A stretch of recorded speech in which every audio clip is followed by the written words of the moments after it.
Welcome to The Source, where we combine the headlines with in-depth conversations with the newsmakers themselves. I'm Pinky Webb. Today on the program, hackers demand $300,000 in exchange for compromised PhilHealth data. PhilHealth shuts down some of its online services. PhilHealth Senior Vice President on Health Finance Policy Sector, Francis Pargas, joins us in the program. And how are government offices securing their systems against cyber attacks? Department of Information and Communications Technology Under Secretary Jeffrey D. also joins us later in the program.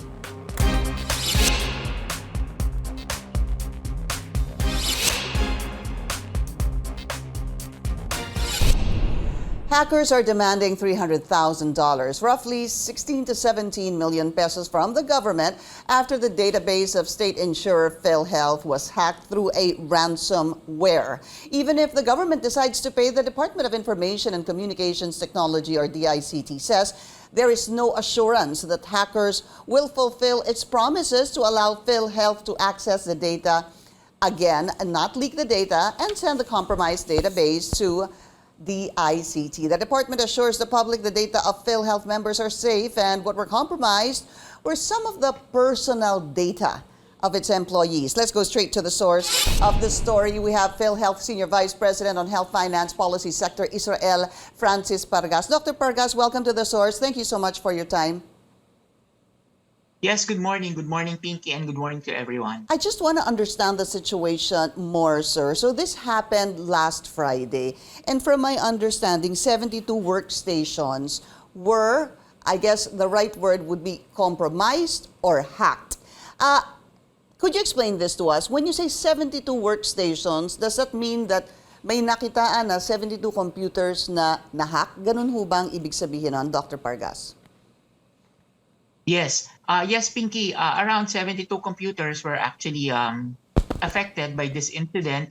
But of course, some of this also affected some of our application servers that also made us decide to shut down our online transaction systems first to make sure that for us to investigate the extent of the incident that happened. Yes, that's Friday. So that it doesn't spread, so that it doesn't compromise more workstations, PhilHealth decided to shut down basically its online service. Would that be correct? Yes, Pinky. Actually, early Friday morning when we discovered this hacking incident, we immediately informed our staff and our employees to refrain from opening up their computers already until we have investigated this incident. And when we were investigating also, we found out that some of our systems were affected, like our website, our collection system, our e-claim system, and even our member portal. And so we decided to shut down all our systems operations first, and in order to make sure that, again, this does not spread. Okay, so I tried last night, sir, and the website was still down. Is this still the situation as we speak? Yes.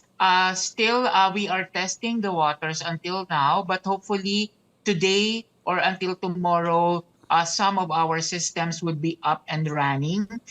We are doing this together with other experts and other national government agencies like the ICT, National Privacy Commission, the cybercrime units of PNP, and the NBI.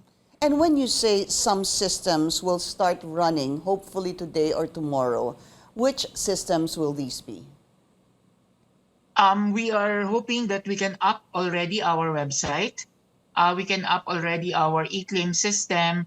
But again, there is no assurance, but we are already in the testing stage of these systems, and hopefully it will be successful for us to again up these systems today or tomorrow. Tell us, Dr. Pargas, because it's been Friday, 4 to 5 days, now Friday, Saturday, Sunday, Monday, Tuesday. Actually, today is the 5th day, and there was talk in the report yesterday that the system will be up supposedly yesterday, but that didn't happen.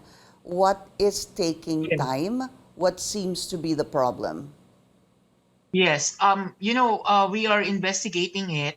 And as we go along deeper into the incident, we are finding more um, intricacies with regard to the effect of this virus attack. And so we are actually, again, testing the system. And hopefully, yes, today we can up some of it already. Such as the website and the e-claim system, as Yes, you were saying a while ago. So yes, hopefully yes. today or tomorrow. There's, of course, Yes. that report, sir, that was issued yesterday that the hackers are asking for, how much was that? Three, $300,000 or three, 17 million pesos. $300,000 or about 17 million pesos.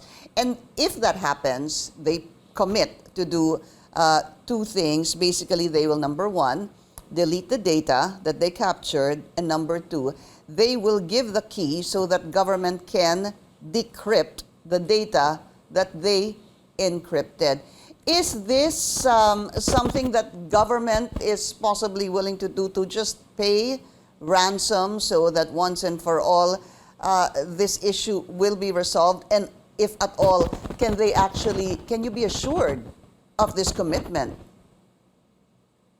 Well, basically, we will not pay any ransom. That's a policy of the government.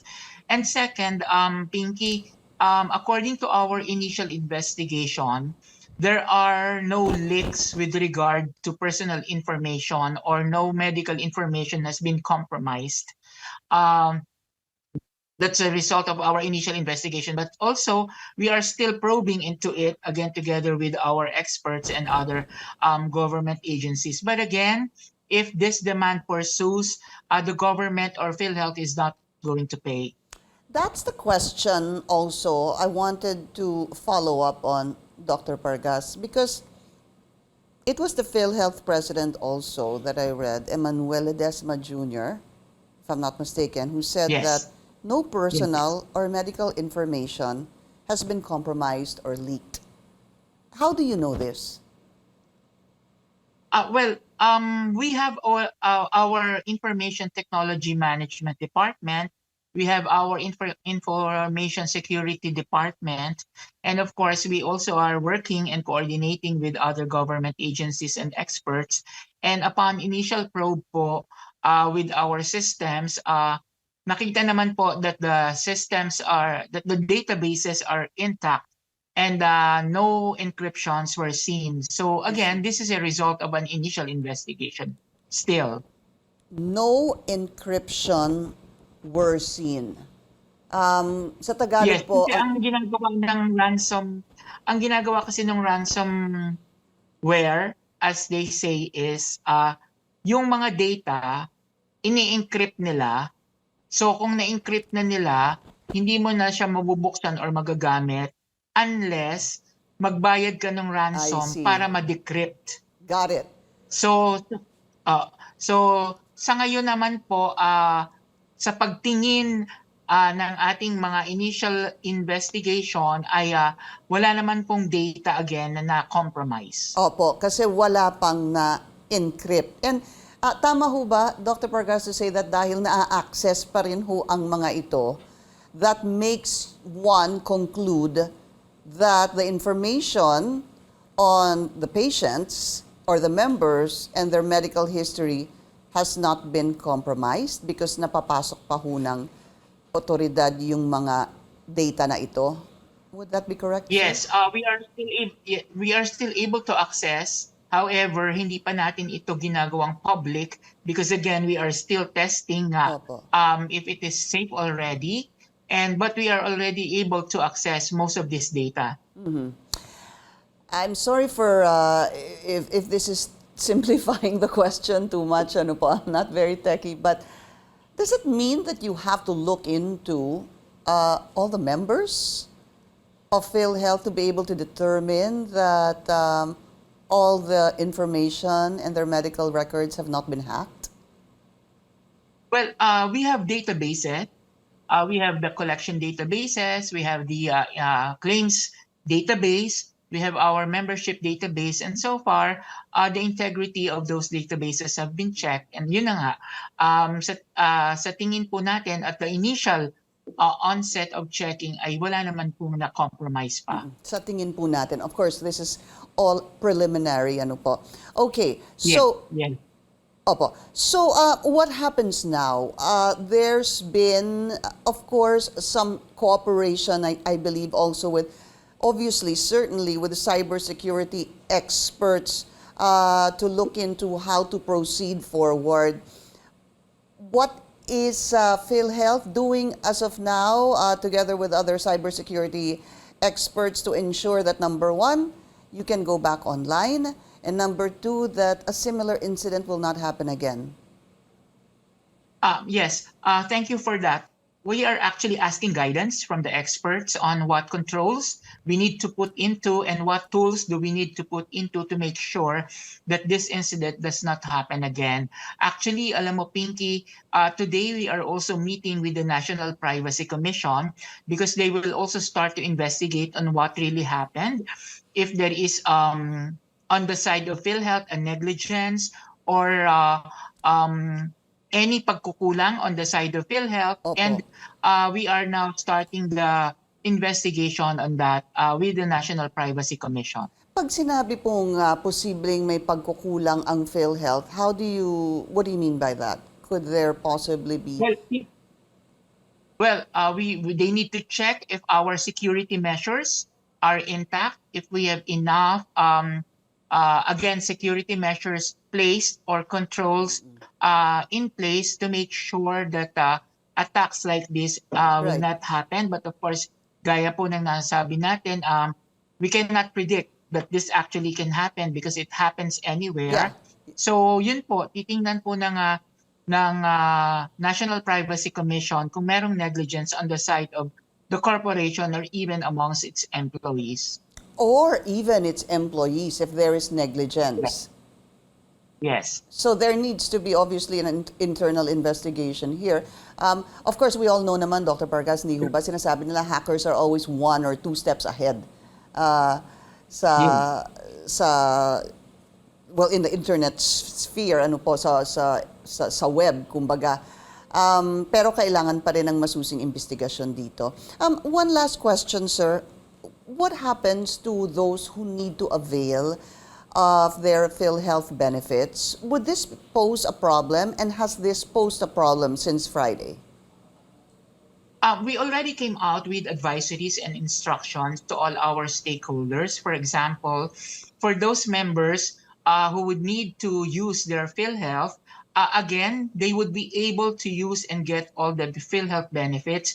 However, for now, since the system is down, they will need to bring the copy of their ID or the copy of their member data record to the hospital so that the hospital can actually check, because we cannot, or the hospital cannot check online their identity. Right. For example naman, there are those who would want to pay their premium contributions because the online system, payment system is not yet up and it's still down. They can go through our over-the-counter services. So we shut down our online systems, but we shifted to manual transactions. So again, I would like to assure to all our members that the operations continue and that all the benefits, they will have to get pa rin po. And just a quick follow-up, Dr. Pargas, no? You are assuring the public that those who need to go to the hospital and use their PhilHealth cards will not be turned away because of, Yes. opo, hindi ho sila pwedeng,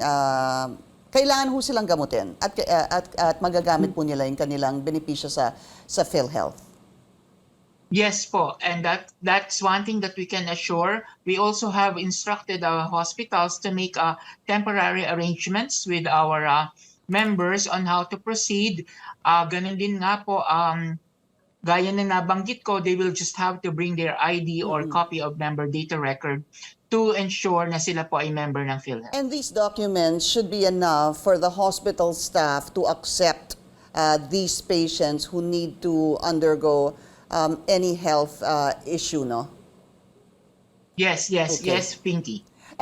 Also, you mentioned because a lot of people are also paying online. Are there plans to extend yung payment po ng online because the system has been down for now 5 days, sir? Well, basically, our payment naman po is month runs over the month. So, titingnan po natin kung halimbawa ay mai-up na yung system ng collection by today or by tomorrow.